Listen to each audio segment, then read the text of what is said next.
तेजस्विनावतीतमस्तु मा विद्विषावहैः। ॐ शान्ति शान्ति शान्तिः।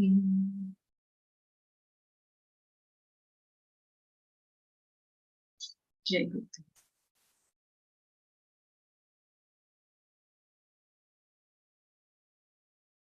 Anyone would like to chant this sloka, the third one? Yeah, I will chant, Sumaji. Okay. Nari stanabhara nabhidesham, Nari stanabhara nabhidesham, Drishtva maga mohavesham, Etanmasa vasaivaram, Enmansa vasadi vikaram, Manasi vichintaya varam varam, bhajagovindam bhajagovindam, govindam bhaja mudhamate. Nari of maidens, stanabhara with the weight of their wombs, nabhidesham their navel, drishtva having seen, ma do not, a gaha fall a prey, moha avesham the maddening delusion, etan this, mans of flesh, vasa of fat, adi, etc. Vikaram, a modification. Manasi, in your mind. Vichintaya, think well. Varam, varam, again and again. Bhajagovindam, seek Govind, seek Govind. Seeing at the full bosom of young maidens and their navel do not fall a prey to maddening delusion. This is but a modification of flesh and fat. Think well, thus in your mind again and again, seek Govind, seek Govind.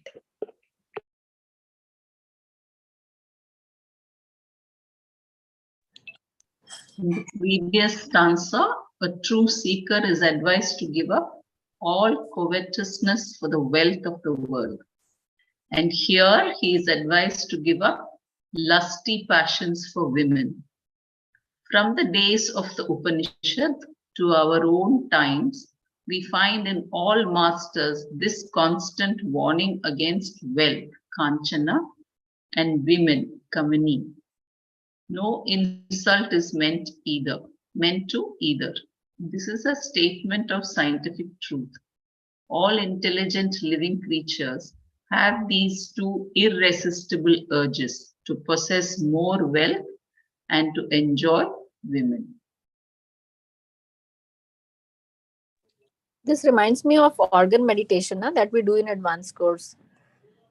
That deep inside is all flesh, all hollow and empty.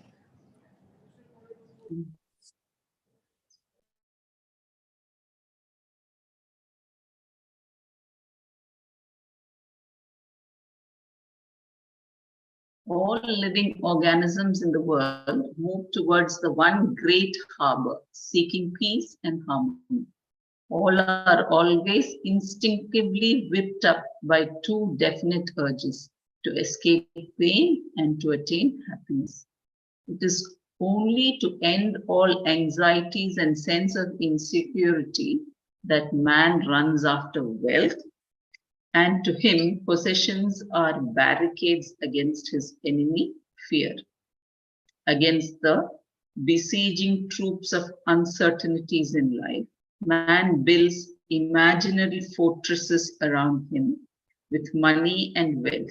Even a millionaire is found to be not really happy because he wants more.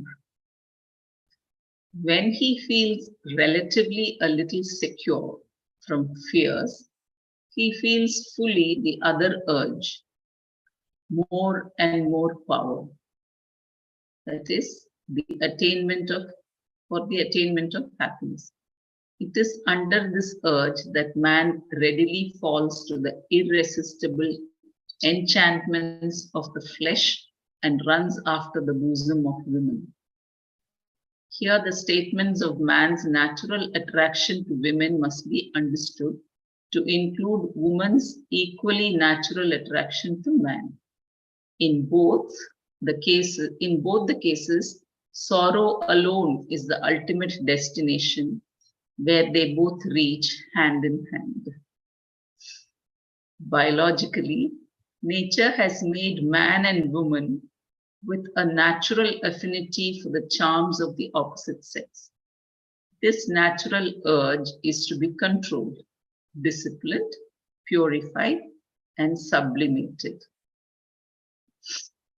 I think this is what happens in advanced course. The hollow and empty meditations gets us purified and all the impurities sublimated. An intelligent intellect alone can achieve this. An animal cannot. To act according to its instincts and impulses is but its privilege. The glory of man is that he can, by his rational intellect, curb and control the flow of his instincts for carnal pleasures and re-divert them, thus ultimately can sublimate himself into something nobler and more divine. Seekers in their early days of practice should find this rather difficult, since it is against the very nature of their flesh. Human body can seek its fulfillment only in the fields of sense objects. It is the intellect that always gets visions of the higher possibilities. For the attainment of these visions, with the help of a trained mind, the intellect comes to curb the passionate flow of the flesh and thus turn the entire current personality into a more rewarding channels of spiritual upliftment. It experiences, as time passes on, a diviner unfoldment within. This technique of reversing the process of instinct to flow in the direction of rational contemplation is called in the Yoga Shastra as Pratipaksha Bhavana. Pratipaksha Bhavana. Yes. Patanjali says, no? In Patanjali Yoga Sutra. Go in the opposite. Pratipaksha Bhavana. Throughout among the scriptural texts, we meet with many advices based upon this technique. Here, Shankara gives us a line of thinking which can be an efficient antidote to the fanciful prize that the body gives to the objects of the senses. The soft, inviting bosom of your beloved, if scientifically analyzed and mentally seen in its reality, will reveal to be composed of only abhorrent flesh and fat, packed in a scaly skin. If these component parts are brought before your mental vision, spiritually the mind shall immediately retreat from the disgusting ugliness of it all. Through the practice of this Pratipaksha Bhavana, we can re-educate our mind, not to run away with its imagined picture of happiness in the perishable softness of the filth-filled body.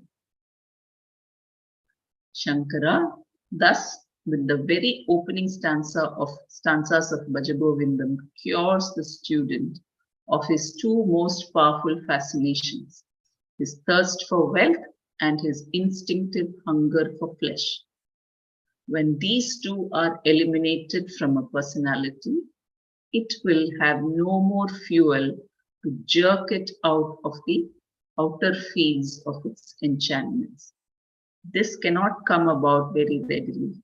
Even when it comes, cannot be maintained so easily. Millions of lives have we have lived in the lower realm of evolution, and each one of us have gathered this powerful instinct of self-preservation, preservation of the individual and the race. To rise above them is an achievement in itself, and for this, repeated varam varam practice is unavoidable. In Viveka Chudamani also, we meet with the same idea. The objects of the world exist and play their pranks upon us. But do we ever see them as they are? Each one has a knack of throwing a veil of his own fanciful imaginations to decorate the objects with his private mental likes and dislikes. Thus we see not the world as it is, but gaze at a world splashed all over with our own mental contents. So true.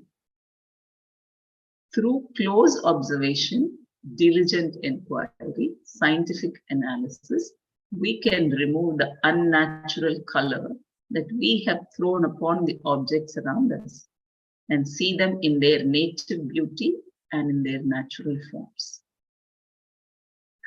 In the gathering dusk of a dusty evening, we may misunderstand the things we perceive in front of us at a distance. But on moving nearer the objects with an inquiring mind, we shall realize the true worth and learn to drop them as useless.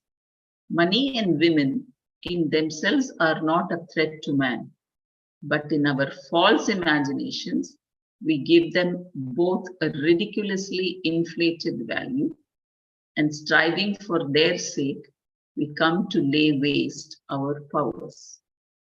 It is this hallucination in man and the consequent illusory fascination for the world which he entertains that exile him from his own inner kingdom of joy. So correct.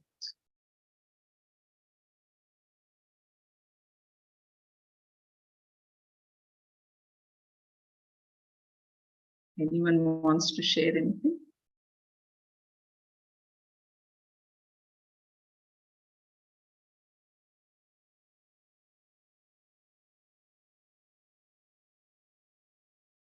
The society projects all these ideas on us, through movies and storybooks and all kinds of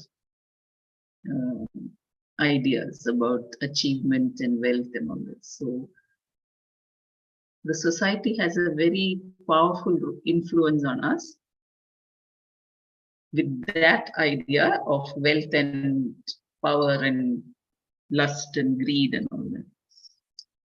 It is these texts that re-educate us. So I don't know how this will get into the mainstream and how the society will focus on this wisdom. If we grow up with this wisdom, I'm sure we will have a very different world.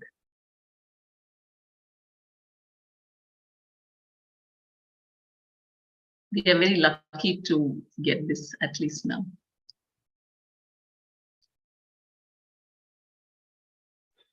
Yes, very true, Sumaji. We are really blessed. Shall I chant the next verse? Yeah. Nalini dalagata jalamati taralam. Nalini dalagata jalamati taralam. Tatpajivitam atishaya chapalam. Vidhi vyadya abhimanagrastam lokam shokahatam Lokam shokahatam cha samastam bhajagovindam bhajagovindam govindam bhaja mudamate. Nalini dalagata jalam, the water drop playing on a lotus petal. Ati, extremely. Taralam, uncertain existence. Tadvat, so. Jeevitam, life. Atishaya, ever. Chapalam, unstable. Viddhi, understand.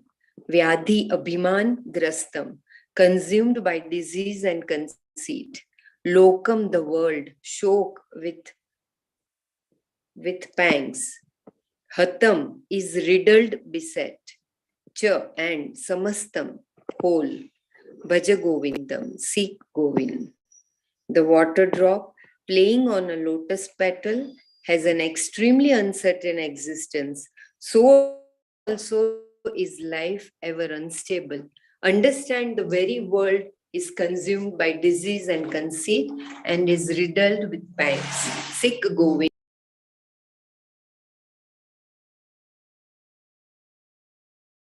The previous two stanzas try to help the student to make a correct judgment of the place of money and woman in a healthy man's dynamic living. They are not to serve as treacherous rocks upon which one's ship of life should get smashed and foundered. In this stanza, Acharya Shankara is helping us to realize how ephemeral and riddled with painful imperfections is this uncertain existence as the embodied.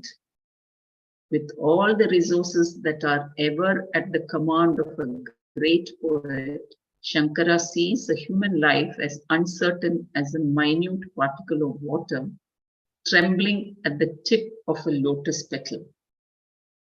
Life is uncertain in itself, and even during its uncertain existence, it is consumed by disease and conceits, persecuted by 100 different voiceless pangs. In the first half of the stanza, he is painting the mortality of individual existence. In the second half of the stanza, he paints the pain-ridden nature of the world itself.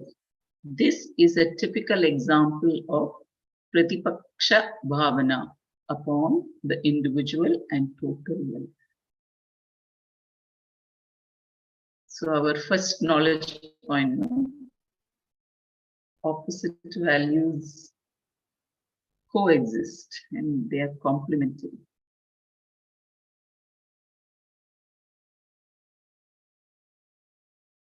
Since life is so uncertain and the world is in a sense nothing but sorrow, the general import of the verse is that there is no time for anyone to waste. It's very true. Death rarely announces his visit, and unannounced he enters cities and hamlets, flats and fields. He respects neither the person nor the place that he visits. Therefore, strive from right now, and here seems to be the urgency behind the stanza. We are reminded here of Buddha, cry on the same theme with a similar sense of urgency. All is misery. All is momentary. Though I have by now indicated the beauty of the poetic picture in which Shankara symbolizes the extreme uncertainty of life, the analogy of a drop of water trembling at the tip of a lotus petal has a deeper Vedantic suggestion. This is unavoidable because poet Shankara was at once the incomparable Advaita teacher of the world. The lotus grows in the water, exists in the water, is nurtured and nourished by the waters. Ultimately, it is to perish in the water. Naturally, the flower is nothing but an expression of the waters, sprung forth to manifestation due to the seed that was at the bottom. Brahman, the infinite, the one without a second itself, expresses as the lotus of the subtle body. Due to its own sankalpa, existence is in the infinite consciousness, divine and all-pervading, a minute ray of it, Atman, functioning in and through these equipments is the individuality, Jiva. Atman, expressing through the lotus of the intellect, is the unsteady, over-agitated individual, Jiva, and which, when it leaves and transcends the intellects, comes back to merge with the waters of the consciousness around. Students of the Advaita philosophy can easily recognize in this picture an ampler suggestion that merely a poet's fulfillment in a beautiful picture. The return of the trembling water back to the waters of the lake is the culmination indicated by Mahavakya, thou art that.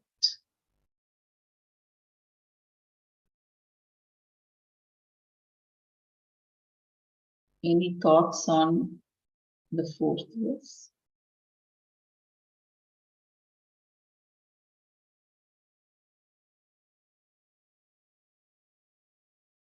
The focus is on the uncertainty of life and urgency to recognize this now and here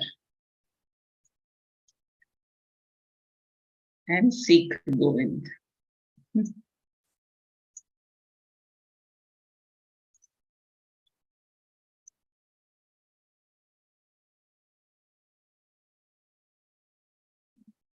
We make so much of plans, no, for life. Even when in that towards the end in the stanza today, we saw how in old age the tendency is worrying. So true. Worrying of all the possessions that we got, struggling, maintaining it, and what will happen to my family, all that. So true. And yet this life is so uncertain. That is the truth. The focus should be on that. Yeah. Belaji, you can. Yeah. यावद्वित्तोपार्जनसक्त स्थावन्निजपरिवारो रक्तः पश्चाजीवति जर्जरदेहे वार्तां कोऽपि न पृच्छति गेहे भज गोविन्दं भज गोविन्दं गोविन्दं भज मूढमते.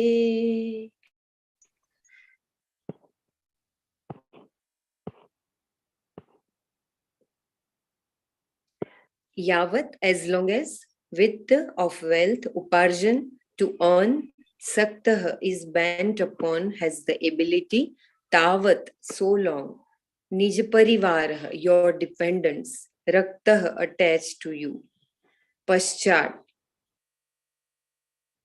I think ratkah, raktah, ratkah, paschat, afterwards, later on, jivati, lives, comes to life, jarjara, infirm, dehe, body, vartam, word, kopi, anyone, na, not, pruchhati, cares to speak, ask, gehe, at home, bhajagovindam, seek Govind. As long as there is the ability to earn and save, so long are all your dependents attached to you.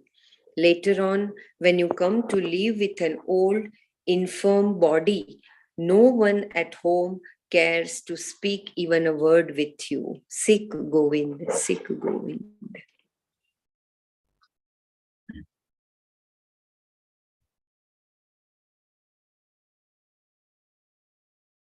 This is the reality in everyone's life, no?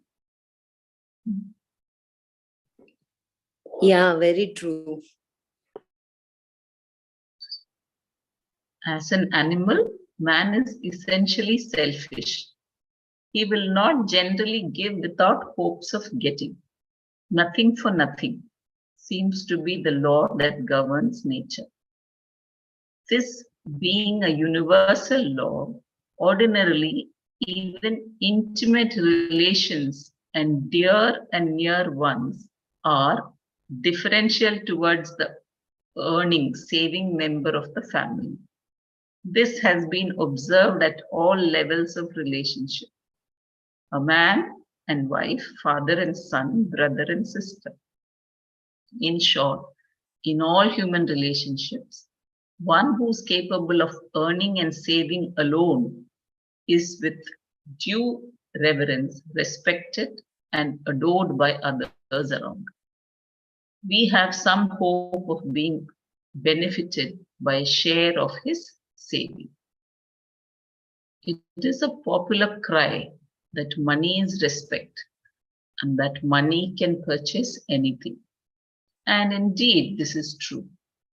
But it is corollary, which is generally overlooked. Overlooked is rather painful. For if money is power, then a powerful man of yesterday should necessarily become, when his earning capacity is accidentally broken up, a powerless man of today. If money can purchase happiness, the absence of money can procure only sorrow.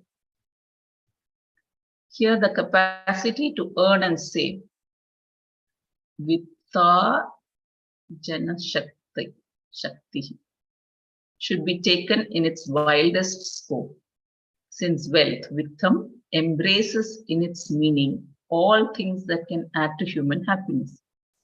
This power to earn and save should include all powers, spiritual and secular, everywhere at all levels in the society. The capacity of the scientist, of the politician, of a teacher, of a speaker, of a manufacturer, of an artist, and so on. Human life, being as it is, faculties and capacities must necessarily wane away, since age must sap all physical and intellectual efficiencies. Keeping this fundamental in mind, Shankara says that one can be popular and beloved of the people around him only as long as he is capable of earning and saving. Then alone others can make use of or make a prey of the rich one. When his capacities decay and he comes to live in his own old infirm body, all his friends and dependents leave him as he is no more of any use to them. This is the sad way of the world. To be forewarned is to be forearmed. Knowing this natural tendency of all comfort-loving human hearts, let the man of intelligence earn as much as he can, distribute according to his abilities, and enjoy as much as it is his desert as much as his desert popularity. I don't know what this means. As much as it is his desert. Popularity, affection, consideration, and even reverence from others. Deserves must be as much as it is as he deserves. Popularity, affection, consideration, and reverence from others. But let him not misunderstand this to be the very goal of life. Let him earn inner peace and self-sufficiency, and let him save the inner peace and tranquility totally independent of all the clamoring crowd around him, even trying to fatten his vanities and to feed at all times his conceits. So this is where we have to earn and save. Inner peace, to earn the inner peace and self-sufficiency. Let him save inner peace and tranquility.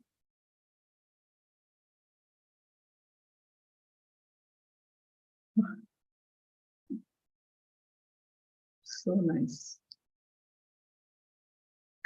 This stanza can be considered. Let's see some. Okay. Sorry.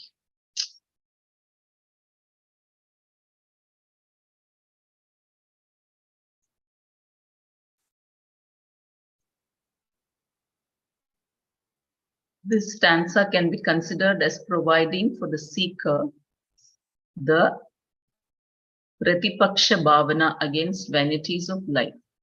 Through such a contemplation, curb the mind away from these false values and deceptive sense of security and turn it towards devotion to the higher. This can be done only now and here, when one is young and one's faculties and mental efficiencies are at the prime. No doubt, let all young men seek success in life. Let them strive, struggle, and adventure forth. Let everyone earn, save, give, and thus serve as many as possible around in his community and nation. But these are to be considered only as hobbies. The main occupation of life should be the art of self-purification. So correct. I wish we this is done from school age, right from nursery, maybe year one. Art of self-purification. The craftsmanship of seeking perfection. The real achievement is to be gained in one's own personal inner contemplation, so that even long before the world comes to reject you, you can reject the world of activities and retire to a richer world of serener contemplation and more intense self-engagements. Wow. So nice. This is so nice.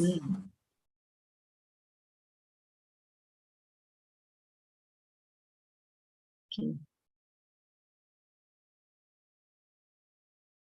Anyone, any thoughts?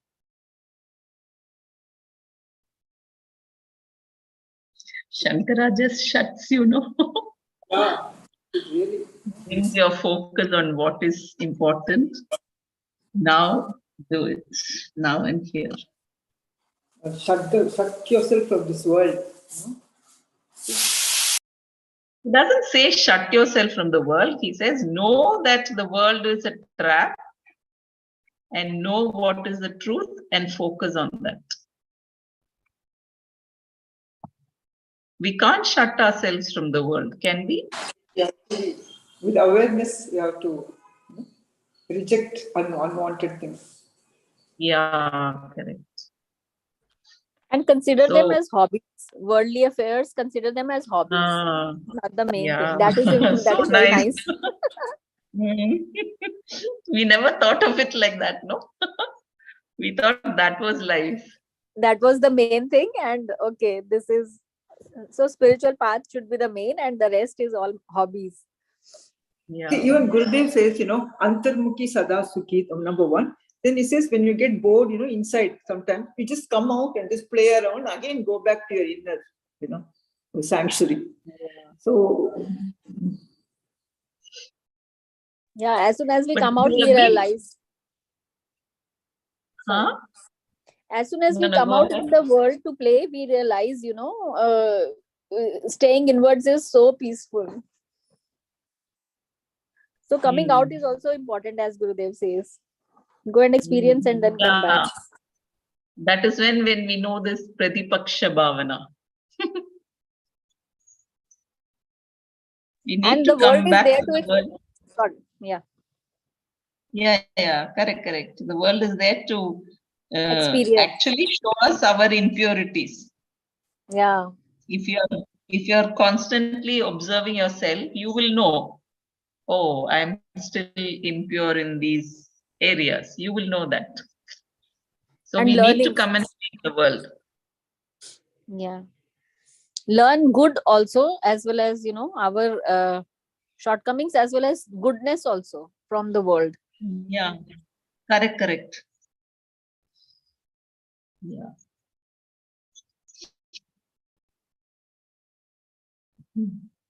Belaji, stanza 6. Anyone else wants to chant, please go ahead.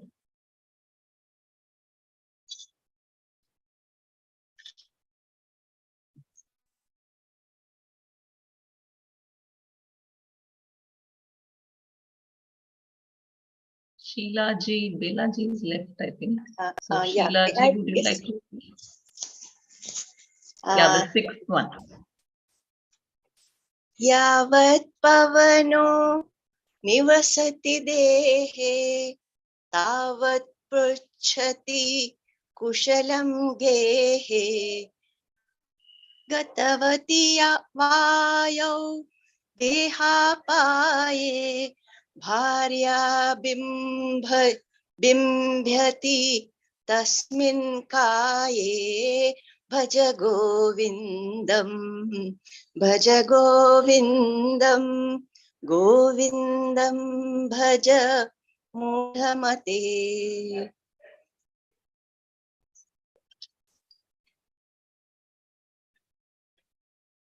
Yavat, as long as Pavanaha, the breath, life, Nivasati, Dehe, in your body, Tavat, so long, Pruchati, inquires, Kushalam, your welfare, Gehe, at home, Gatavati, Ayau, Sati, when the breath life leaves, Deha apaye, when the body decays, Bharya, even your wife, Bimbhyati, Tasmin, in that very Kai body, Bhajagovindam, see Govinda. Yes, please. As long as there dwells breath, life in the body, so long as they inquire of your welfare at home, life leaves, it decays, and even the wife fears that very same body. Seek Govinda. A sense of detachment from the blind affections for the world and from the objects of hollow enjoyments is absolutely necessary in order to turn the mind towards seeking through contemplation the truly highest. In certain texts, this idea is slightly overemphasized, as in Buddhism, which is no doubt dangerous inasmuch as it takes away the pep of life and dullens the very enthusiasm in the seeker to live or to strive. I'll read this again. A sense of detachment from the blind affections for the world and for the objects of hollow enjoyments is absolutely necessary in order to turn the mind towards seeking through contemplation the truly highest. In certain texts, this idea is slightly overemphasized, as in Buddhism, which is no doubt dangerous, inasmuch as it takes away the pep of life and dullens the very enthusiasm in the seeker to live or to strive. That's correct. That's why they come back to the world and go back. No, this Buddhism, overemphasized. That's why it became a pessimistic religion, Buddhism. So that much very beautifully, the balance is so good here. Yeah. Walk, but Buddha also said walk the middle path But as usual, it got distorted. Whatever Jesus or Buddha said, everything gets distorted and people do something else. Meditations on life should not land the student at the bottom of some dark pit of lifeless pessimism. So true.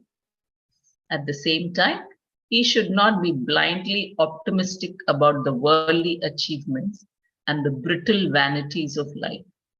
Vedantic teachers are very, very careful. While they try to dissuade man from overindulgence in a totally extrovert life, they vehemently exhort all to live in service of man and to develop in themselves a healthy introvertedness. It's true. The rishis, no doubt, with an ideal scientific detachment, had observed life as it is and with a relentless honesty had painted it all with shattering realism, only to help the student to realize it all fully. This culminates only in a healthy optimism, and where the student's old values are shattered, Vedantic teachers are very careful to substitute for him a set of healthier and more enduring values of positive living. Western critics, not realizing the implications of such stanzas, generally criticize adversely because they jump into conclusion that philosophies in the East paint life dark and dreary, and thus are trying to drive away man from all incentive to live and to progress. In short, to spend one's entire lifetime in sheer body worship, in earning more, so that this futile worship may be made more elaborate, is one of the abominable intellectual stupidities into which humanity readily sinks. For if body be the altar of worship, it may not remain permanently permanently there, as the days of decay and old age are not far away, even for today's young bodies. To sweat and toil, to fight and procure, to feed and breed, to clothe and shelter the body are all in themselves necessary. But to spend the whole lifetime in these alone is a criminal waste of human abilities. For year long, it is to grow old, tottering, infirm, and in the end die away. To live in the body, for the body, is the cult of the Rakshasas, the Virochana cult. The Virochana, the king of the devils, even after reaching the feet of the Lord of knowledge, could understand from his instructions only this much. The body alone is the self, the Atman, the eternal. To worship it is the greatest of all religions. Here in the stanza, a line of contemplation is opened up, and to reflect in this direction is to end the attachment with the body and to blast all the futile vanities in man. At least the animal body has some value when it is dead. A human body, when once dead, has only a nuisance value. It is to maintain and to fatten such a bundle of despicable filth that wealth is earned, hoarded, many throats cut, low dissipation practiced, and cruel wars waged. Even the nearest and the dearest, your own life's partner, points out Shankara, dreads and fears the darling body of her beloved husband when one's life has ebbed away from it. To meditate on this significant fact of life is to develop a healthy disregard for and a profitable spirit of detachment from the body vanities. No doubt, the body is to be looked after, for it serves us. keep it clean and beautiful, feed it, clothe it, wash it, just as we serve all other vehicles that we make use of in the world. Serve the body, but always with a firm and steady understanding that this is only an instrument with which we may win the ampler fields. This will not remain forever, nor will it serve with equal efficiency at all times. It will perish, and it must. With this right knowledge, we live in the world, we live in the body, is the healthiest life. With this right knowledge, to live in the body is the healthiest life, where minimum sorrows can be expected.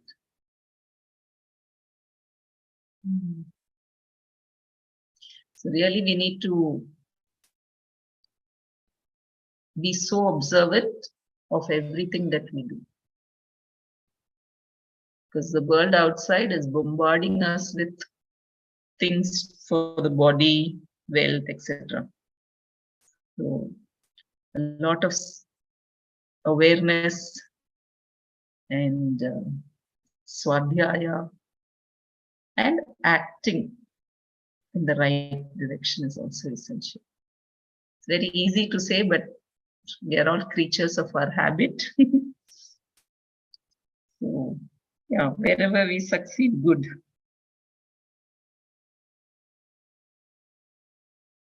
But very essential to. It's the only path, whether we like it or not, we have to follow this. This is how it is. Correct. We'll do one more stanza and stop today. And tomorrow we'll catch up with Nanaji up to 8, 9, 10, 11, 4 more slokas. Is that okay?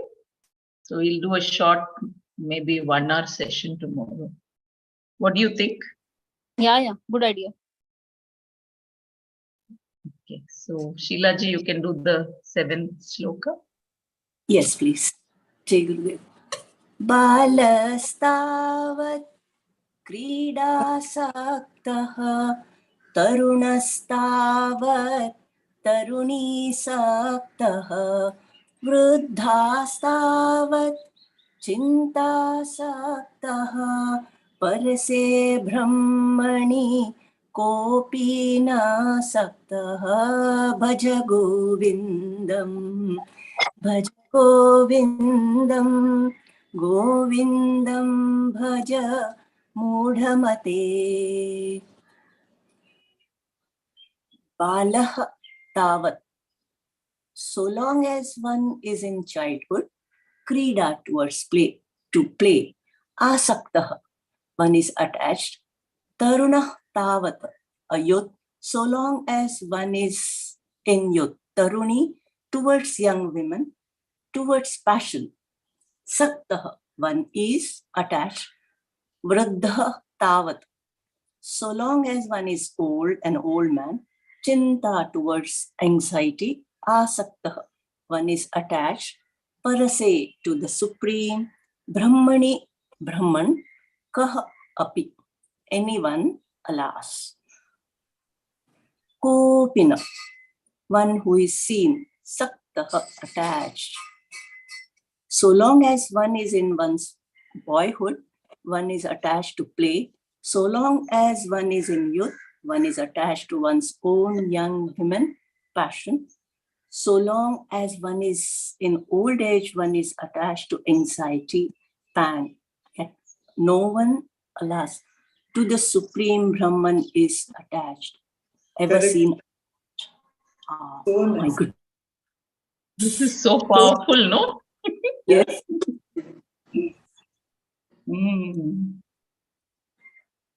And I realized that when you go into the world, this becomes more. All these attachments become more. So we need to balance both. Equal 50% in contemplation and 50% act in the world. At least that's what I think. We need to redo the time spent on. Yeah, it is Prakriti, right? Balavastha, Tarunavastha. Praudhavas. Yeah, it is. Yeah. But one has to be centered, doing nothing. I mean, not going to the extremes. For yes, Balavasta Yeah. you can't help, but yes. Yeah, you have to play. Yeah. Yes.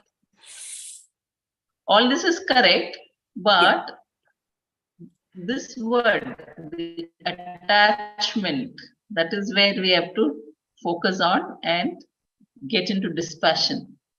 Know that as we age, we're going to worry too much. It naturally happens. I just noticed that I went on a holiday, I met my aged aunt. Though she spends a lot of time reading all the Bhagavad Gita and Ramayana and everything she knows, Lalita Sahasranama, everything she reads. But when you talk to her, the only focus is on the ailments of old age. And it was quite frightening that, oh my God, will I also become like this? Then I started worrying.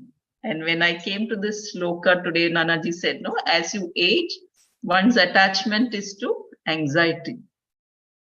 That's what's happening. So this knowledge to detach from this anxiety. Or you're right, Simaji. People, constantly they try to put all negative thoughts in everybody's head. They don't take it in. It may not be like that. We may not live also that long. Who knows? Right? In fact, at 86, she can stitch. She can thread the needle, all that she can do. But she wasn't focusing on that. She can do very nice embroidery. She still is interested in all that. But then she will say that something is not all right, that coffee had too much sugar or something, and that will affect her health. Something like that. She would, focus on all. She was very anxious. I noticed that. And then I realized that I have also got into that now. Oh my God, will I become this anxious about myself? And this sloka, woke me up. I said, okay, old age, you should not worry. Though it is the nature of old age to worry about yourself, you have to detach and attach to Govinda. Alas, to the Supreme Brahman, no one is attached. I think this is also very natural. See, when you become, I have seen with my mother-in-law, my mother, because they were so active in their prime of youth or proud avastha, very whatever, and suddenly they feel nobody is caring, nobody is wanting them to be a part of it. Though the generation feels that no, they must rest. They have done a lot in their time, but they feel yes, they are being neglected or they don't have anything to do. And as you said about your aunt, both of my mother and my mother-in-law, they were so good at this embroidery and stitching and doing certain things, but they are not capable of doing that. That is annoying them. See, and that is what is, that becomes an anger, and that frustration or whatever, they take it out on the people around, and they get angry or whatever. One can see we are also going towards that. So I here have again, read somewhere, excuse me, somewhere I have read the Jara is also Vyadhi, means old age is also a disease like. So it is better to be in Supreme Brahman. That's why I asked the Nidhi Dhyasan question to Nanaji today. So it should become our practice. Because anyway, in the old age, we are going to have these anxiety pangs. Anyway, that is the nature of that Jara, that Vyadhi, old age. So even if we know that we have to be attached to the Brahman, but the way out is what? So hope he will answer us day after tomorrow. We are Thanks fortunate. for asking that question. Yeah, Ajahn? Jai we are, Gurudev. Yeah. are fortunate enough to be in the knowledge. And that's how Guruji has taken our hand and his move us forward. So I believe that that stage will not come to us to crib on things or to complain all the time. Yeah, we are fortunate enough to have this knowledge in our lifetime. Yes, Jai Gurudev. Jai Gurudev. Gurudev also says, right, if you want that the recipe for misery is thinking only about yourself. You know, Correct. thinking about that will be constantly, will be negatively, will be projecting all sorts of things. Think about something else and do, even however old people are, doing some sort of seva, whatever it is, in their own way, sitting and teaching. Soundary Lahari classes, they take us in people, So it's not necessary that, yeah.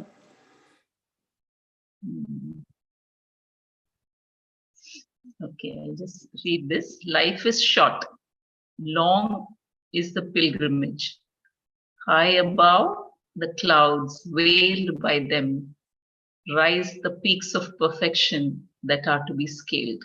And yet, the rational intellect is so powerful a mechanism that it can rocket a man of pure heart into the highest levels of incomparable divinity in a very short time, if only he is available for it. Alas, he is not. He gets himself tied down by the passing sorceries of the flesh in the world. Deluded by his passions, he discovers an enchantment in the gold, a value in the baser things, a sweetness in a very bitter agonies of life. Hoodwinked with lust, drunk with passions, the tottering fool wanders away from the main road into the thorny bushes, and there, lacerated and bleeding. Soon fatigued, he tumbles down into the bottomless pits of death. As the teacher realizes this universal folly of man, he feels a painful desperation, and the resultant song is the verse under discussion. Chronologically, following this is very powerful, no? Getting off the main road and going into thorny bushes. That's so true. Chronologically, following the autobiographical story of man, Acharya says that the childhood days, the man are wasted in his attachment with his toys and the games natural to that age. As he grows up, the youthful energies are dissipated in his passion for his beloved and in lusty sports. As age gathers upon him and forces him to bend upon his star, the grey hairs on him conceal a head heavy with anxieties and fears. All through life's pilgrimage, the fool crawled upon the surface, attached to one thing or the other, never getting any chance or finding the time to attach himself to the Supreme. Play, passion, and pang. These seem to be the three common boundaries in every thoughtless man's life. No one born can struggle against the flow of time or against the laws of growth. The days of ball and doll must yield their chances to the times of passion and woman.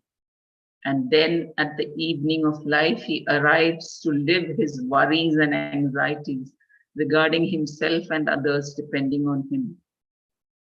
Strange enough, never did he get any leisure to surrender to him, who is the sole protector of all, the all-giving guardian at all times. This extreme sense of attachment to the world is to be given up intelligently so that Life may have a goal, a mission, or at least a purpose.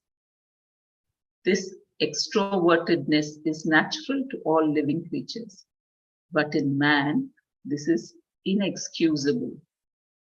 The other creatures' life is commissioned by their instincts. Man has the freedom to rationally judge even his own inclinations, temperaments, and tendencies and reject them when they are found to be foolish and dangerous. It is in this special aspect that man is the roof and crown of things. If well employed, he can rise himself to the highest perfections.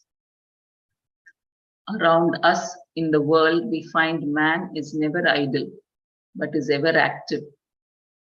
Playpen and playfields, love, arbors, and romance world, hospital beds and infirmaries, these, the usual fields of his achievements and industrious activities. All the time, life constantly ebbs away, and there is no time for him to think of him, the Supreme.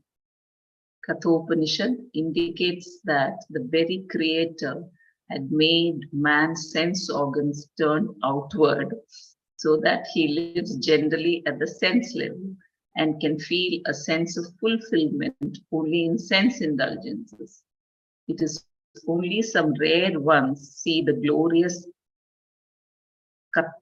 Kataka Rishi, who, desiring to realize the highest, withdraw themselves from the preoccupations of the senses and seek the challenges and the immutable.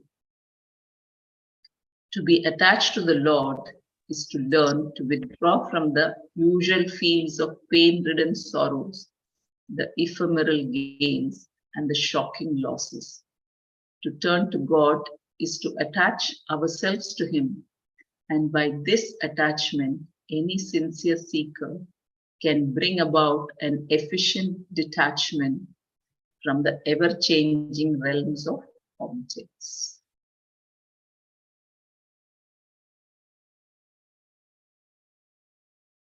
Very powerful, no?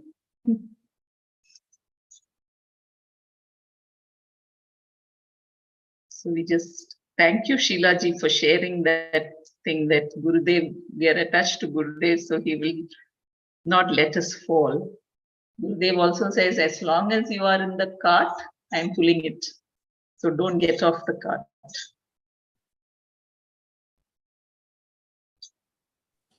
Yes, dear, it is very true. And every moment we come across such things. Jai Gurudev. Jai Gurudev. So shall we stop here? Anyone wants to say anything? Add anything?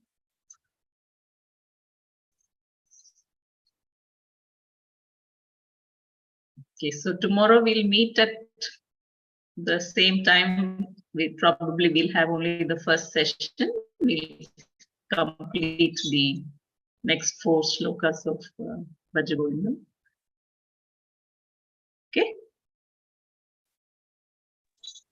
Yeah, Okay, thank you. Jai Gurudev. Loka samasta sukhino bhavantu. Loka samasta sukhino bhavantu. Loka samasta sukhino bhavantu. Om Shanti, Shanti, Shanti. Jai Guru. Jai Gurudev, thank you.